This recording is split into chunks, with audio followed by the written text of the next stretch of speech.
নমস্কার বন্ধুরা, TNM educare চ্যানেলে সকল দর্শককে স্বাগত জানাই।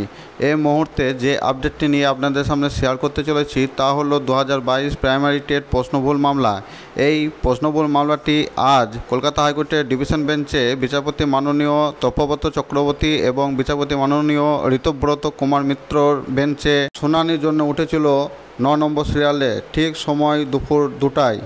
এবং এই প্রশ্নভুল মামলার মূল মামলা অর্থাৎ ম্যাট 917 মামলাটি আজকে দীর্ঘক্ষণ শুনানি হয়েছে এবং বিচারপতি মাননীয় তপব্রত চক্রবর্তী পর্ষদের পক্ষের উকিলের কাছে জানতে চাই যে 15/7/2025 তারিখে কলকাতা হাইকোর্টের ডিভিশন বেঞ্চ এই প্রশ্নভুল নিরীক্ষে যে এক্সপার্ট কমিটি গঠন করে দিয়েছিল সেই এক্সপার্ট কমিটিরা এই প্রশ্নভুল নিরীক্ষে কি রিপোর্ট জমা করেছে।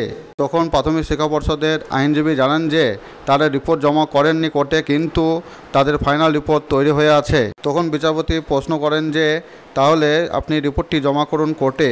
তখন পর্ষদের উকিল বলেন যে তারা আগামীকাল এই রিপোর্ট জমা করবেন, কিন্তু আগামীকাল ছট পুজোর ছুটির জন্য কোর্ট বন্ধ থাকবে। এই কারণে বিচারপতি আগামী 31/10/2025 তারিখে এই মামলাটি মেনশনে রাখেন এবং ওই দিন পর্ষদকে নির্দেশ দেন যে এক্সপার্ট কমিটির রিপোর্ট কলকাতা হাইকোর্টে জমা করতে হবে।